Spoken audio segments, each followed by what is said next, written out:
Okay, good evening, everybody. Welcome once again to the Meat and Potato Show, Conservative Talk and Awesome Rock. We are filming here at our Ambush Studios here in Worcester, Massachusetts. And I've got on the phone tonight Susan Serpa and Rich Aucoin, who have some very interesting news to tell us about some changes going on at the Worcester City Council. I think there's been a crack in the glacier. I think Rule 33 is about to be circumvented somewhere along the line. So I want to welcome to the show from Worcester, Massachusetts, Rich Aucoin, Susan Serpa. You guys are still with ActNowWorcester, that's correct? Yes. Okay, well guys, thank you so much for calling into the show. So you had a meeting with Joe Petty and Monday night, and I saw the emails. First of all, I want to say congratulations, but I'm not going to spill the beans. I'm going to let you guys spill the beans. Rich, why don't you go first? Susan, I know you want to talk about the letter to Telegram and Gazette, but Rich, go first, and then Sue, you can take over from there. Well, we were looking forward to this meeting for, I guess, about a month. Before the election, I had talked with the mayor and asked him, how can we move this resolution forward? So we had a very brief conversation, but it was right in the heat of the election. It was right at the time when things were getting nasty and people were name calling. And he said, look, why don't you wait until after the election, and we'll talk about it then. So I agreed to that. I thought that was reasonable because, in fact, some of the people we were working with on this resolution were so embroiled in various, squabbles that they weren't helping us. They were too busy squabbling. So it made sense to wait for the elections to come and go. Mm-hmm. So, then there was some stories in the paper about it. It got notice that we were going to be meeting with the mayor. And, so the mayor did come through. He followed through his promise, and he met with us on Monday. And it was a very cordial meeting, I have to say. We were surprised. We kind of thought that David Moore would be there because he's the one who's been blocking the resolution. So we thought he'd show up to explain how defending civil rights in Worcester would somehow violate Rule 33. Yeah, I remember all of that, right. Go ahead. For some reason, he wasn't able to make it. But in his place, an equally competent man, Dr. Mo Bergman, was there. And so he was the one who tried to explain to us why civil rights is not city business. I don't think it went well for him. I don't think he really made the case, and I think he knew he didn't really make the case. So, ultimately, I think they started to realize that it's easier just to pass this resolution. We're not going away. They know we're not going away. Why not just... It makes perfect sense to do because when they swore to uphold the Constitution upon taking office, they swore to uphold this right. So we're not asking them to do anything they haven't already sworn they would do. Should be a very simple matter, and I think they're starting to get that. So, okay, they're starting to get that. And according to an email that I'm reading that Susan sent, basically, dear, good morning, Mayor Petty. Thank you for meeting with us Monday evening. I'm appreciative of the time and attention you and Councilor Bergman devoted to the issue over the approximately 45-minute meeting. Really? Seriously? 45 minutes? Susan, take it from here. Well, it was a surprise that they devoted so much time. I don't think they were very well prepared for the meeting, however. Right. The mayor first threw out, well, how about we do a letter? And I said, a letter? What would that letter consist of? And we had the handouts of the resolution and Jim McGovern's letter. Yes, okay. Endorsing Oxford, who had, that town had already passed the resolution. And he just waved his hand over our resolution. He said, what you have here. But it became apparent throughout the meeting that he still wasn't quite familiar with what we had there. By the end of the meeting, we had been resistant to the idea of a letter instead of the resolution. But I did say at the close of the meeting, well, let's see the letter. I have yet to see the letter. I was going to say, what is this letter? What is the, how would a letter, I don't get it. I'm completely perplexed as you are. I don't understand that, but go on. Well, it could be Is it kind of a letter? an olive branch.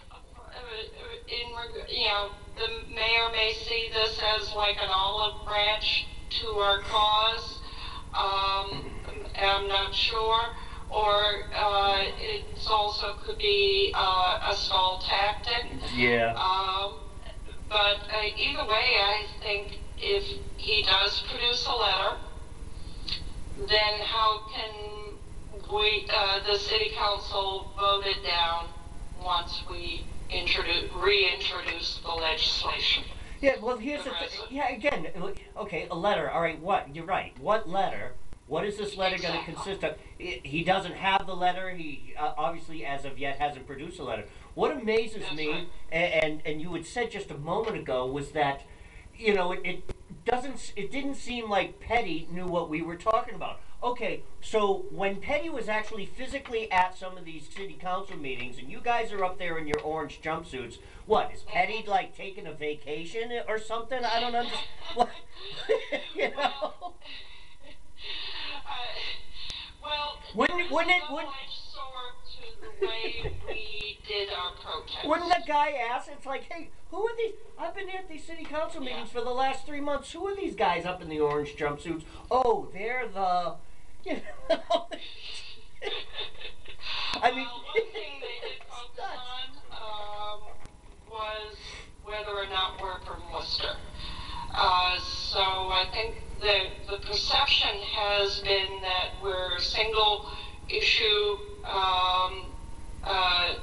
group, and in a way we are, but the perception may have been that we're outsiders promoting a cause, irregardless of Worcester. Didn't you guys do this, though, in some of the other towns? Weren't you guys behind the Rutland and Oxford thing, too? We were supportive. I can't say we were behind them. Well, I mean, you have to be from the city to bring. You have to be from the city you live in to bring it. So when Congressman McGovern, sorry to interrupt, Sue, when Congressman McGovern said that he'd like to see other people in his district do what Oxford did, we took the bull by the horns and we said, yeah, we agree with the issue. And he is a sitting congressman, a very popular congressman. Right. Once city council sees that Jim McGovern is behind this, it shouldn't be too difficult to pass it. But it was. But really, what we're running into, if you really want to get right down to the rub of it, what I consider to be the rub of it, is I think Dr. Bergman said it. You know, we don't have the power to uphold and defend due process because the law that you're asking us to repeal is a federal law. We're just a city council. We're just little nobodies. We have no power. Yeah, that's wrong. Well, of course it's wrong, and I think, you know, it's really hard to have this conversation with some of these guys on the council because they try to change the subject the minute you say the word oath of office. Right, sure. They try to change the subject. They don't want to acknowledge that they themselves have sworn the same oath that anybody in any part of the government has sworn. And the reason why they all have to do it, even local officials, is just in case people at the upper levels don't do the right thing. You have to have all these pillars ready to uphold the system so it doesn't collapse. Mm-hmm. So all of these councilors should be eager and willing to do this, you know, because that's the reason they take that oath, just in case it comes to this kind of a situation. So, but it does take some courage to do, and because, you know, I mean, like I asked Dr. Bergman, if you were in Massachusetts in 1855, when Massachusetts repealed the Fugitive Slave Act, which side would you have been on? Exactly. I mean, it would have been easy to just go along with whatever Washington says and keep kidnapping slaves and former slaves in Massachusetts and just go along with it because the Fed said so. But I mean, even the Supreme Court had said it was a legal law, yet Massachusetts said, no, not here, we're appealing it. And they passed the these guys and girls is, how would you have voted in 1855? And if your answer is, well, you would have done the right thing, well, then we should expect you to do the right thing again now in your own time. Sure. And the other thing, too, is what blew my mind. I remember the very, very first time, and I know I'm kind of digging up a little bit of the past here, because you guys have really, really been behind this. I haven't had the time to follow it or go to all the council meetings and back you up on this thing. But I remember the very first few times I was there and filming it, and the reason why I was glad I caught that is it was a great example of their complete ignorance of their constitutional oath and their complete ignorance of the Constitution writ large. And what you just said about Bergman talking to you about, how it really still doesn't pertain to us because it is a federal law. Well, unfortunately, what Mr. Bergman doesn't understand is a clause in the Constitution at it's close to the very end, where it says what is not enumerated in this Constitution is renumerated to the states and to the people themselves. So, to back up what Rich just said, Bergman is wrong. It is your job to back certain resolutions up, and it is your job to even defy certain state and federal laws because they're unconstitutional laws. And it is your job, and once it starts at the local level, then it can start building a grassroots movement, which probably is what, I don't really know the ins and outs of the history of the Fugitive Slave Act and the repealing of it here in Massachusetts, but it probably started that same way. They got various cities and towns and counties and local selectmen people. Right. You have to build a movement. Exactly. Right, there you go. But that's it. That's what ends up happening. In fact, it's our job, not only as citizens, but as local selectmen, city councilors, to always be on the lookout for things like this, and to always be on the right side of history. The other thing that blows my mind, Rich and Susan, and it still does, that they're still, congratulations that you managed to make some headway, but it still sounds like they're going to try to balk it, and I want you guys to keep me informed of, like when you guys are going back, when the hearing's supposed to come up. But it sounds like the fact that even Oxford, Rutland, Albany, New York, and of course this famous letter from Jim McGovern, that still isn't enough for this council. That's what totally blows my mind. Susan, go ahead. Take it from here. Well, I agree with you. That absolutely blows my mind, too. But I think this whole meeting was a jujitsu. Whether or not they produce a letter, whether or not they bring the resolution, we win. We win because they are looking bad if they don't do the right thing.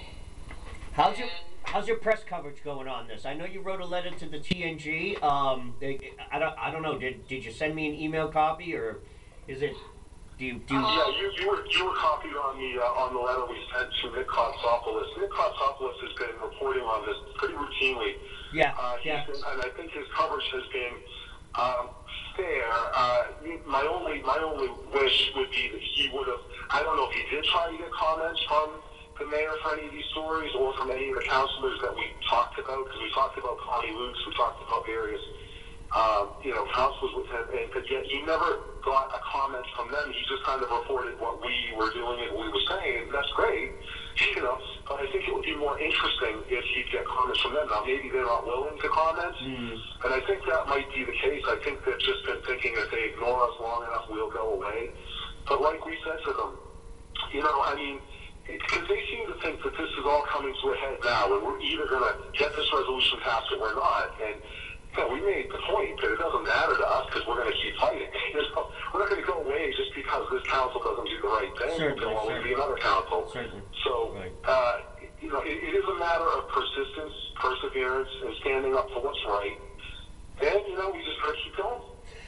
Who else is doing stuff like this? Have you seen any growth in any other towns? Has anybody else picked up the torch to do something else elsewhere? Well, frankly, we've been too busy to notice, but this has kind of been, like Sue said, we're a one-issue group. So we live and sleep and breathe this thing, and no, I haven't noticed if anybody else. I'd love to see someone in Boston do it. I think that's a key city. But personally, because I'm from Worcester, I'd like to see Worcester be the first city in New England to do it. I think that would be pretty cool. Yeah. I mean, I think also appropriate with the revolution of 1774 happening here. I mean, this is really the place where it all started. This is where the birthplace of the Bill of Rights is, and to see a council be so reluctant to uphold and defend it is really disturbing. Well, this is what's happening now. This is the state of not only our federal government, our state government. It's trickled all the way down. They're big fish in small ponds now, and they pretty much control exactly what's going on. I'm amazed that Petty was able to win the election, but he won it. So he won it really, really tight. I was there on election night for Gaffney's party, and it was only like 480 some odd votes that he lost by. So that's very telling. That's very telling. I mean, the writing is on the wall for somebody like Petty. And I know the mayoral position here in the city, it's more of a figurehead, but still, there are decisions made on that level, and he's definitely the person to make that decision. When is the next, when's it going to be heard? When's the resolution? Well, that's a $64,000 question. Our ask this week was to please convince and persuade the clerk to put it on the agenda so that we can do it next Tuesday. But I have not got confirmation that the mayor has spoken with the clerk yet. I'm waiting for Dan Rathikoff's call back. That's interesting, yeah, and we're a few hours shy of Friday morning. I'll be beginning my show here at midnight, so that will be, and then of course... There's only one more meeting before the year ends, and it's the following week.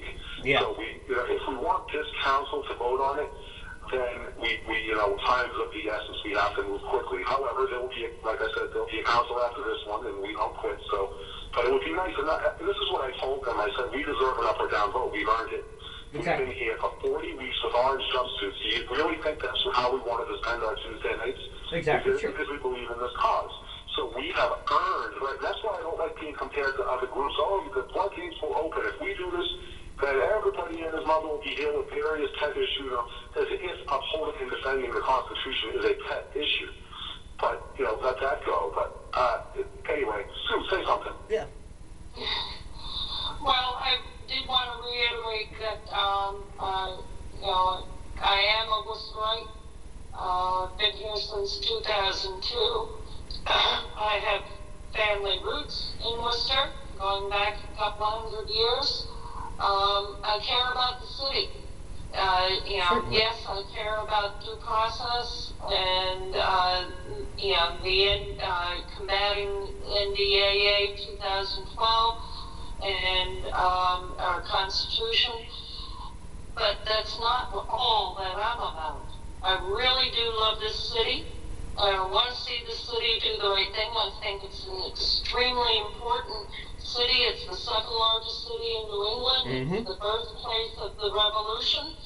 And I have a personal investment in this city. Certainly, exactly. And what's interesting is what you said earlier, Rich, about then everybody's going to come down with their little pet projects. Well, to a certain degree, I actually agree with what Petty said in that one statement only. Sure, you'd have every Tom, Dick, and Harry coming down with every little picayune concern going on in the city. But guess what, Mr. Petty?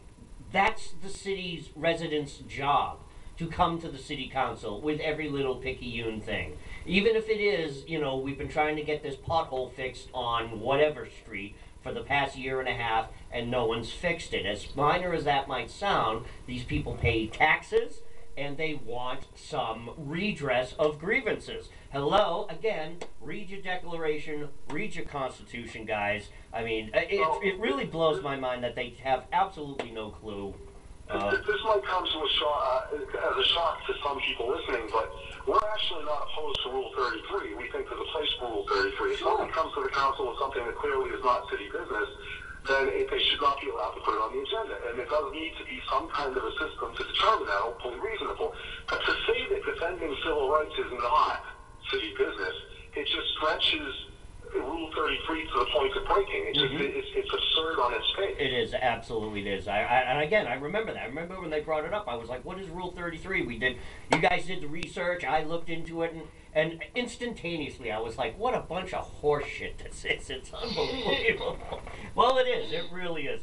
Guys, again, thank you so much. Congratulations. Thank you. Keep me informed because, yeah, when the resolution comes out, Meat Potatoes wants to go down there with our little cameras and we want to catch it. We want to see, I want to see, again, either an up or down vote, or I want to see these guys put their heads right up there, once again. And that's really it. We're looking for an up or down vote. Sure. Because one of the excuses was, well, it won't pass. He wasted your time and saying, well, I want to see it not pass.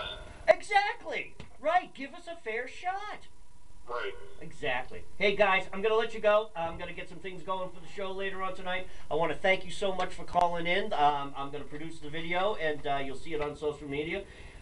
ActNowWorcester-Sue, Serpa, and Rich Aucoin. Guys, thanks a lot, and I'll talk to you soon. Merry Christmas. Merry Christmas. Merry Christmas. Bye, Sue. Thank you for having us. Bye. Bye. That was fantastic. Thank you so much for that. Yeah, well, Mr. Petty, it is the citizen's job to bring every little small detail to the city council's attention. It's what a city council's job is supposed to do, to address the problems of the city, to address the problems of the residents of the city. What Rich and Sue are doing is much larger than just the city itself. It includes the city, but it's much larger than the city. It includes everybody. In a city as diverse cultural population as we have here, a city like this is ripe for spying. It really is. There are all sorts of ethnicities in the city, all sorts. We have a large Muslim population as well. And given the fact that the things have been going on in San Bernardino, Paris, look at the Boston Marathon bombing, we must be vigilant. But at the same time, if these people are American citizens, they are afforded due process. And by using some innocuous rule as Rule 33, that ipso facto, the Act Now's resolution does not pertain to Rule 33 is total horsepucky. Total. Because it does. It pertains to the citizens of the city. This was the language that was put in the resolution that these guys put together. It's very specifically written. I've read it. So it pertains to the city. It is a city issue. And considering the fact, one thing I didn't cover with these guys, I probably should have, considering the fact that the city of Worcester receives huge federal funds for, well, look what they use in San Bernardino. Bearcats, MRAPs, high-powered weaponry, SWAT teams, fully armed, fully equipped.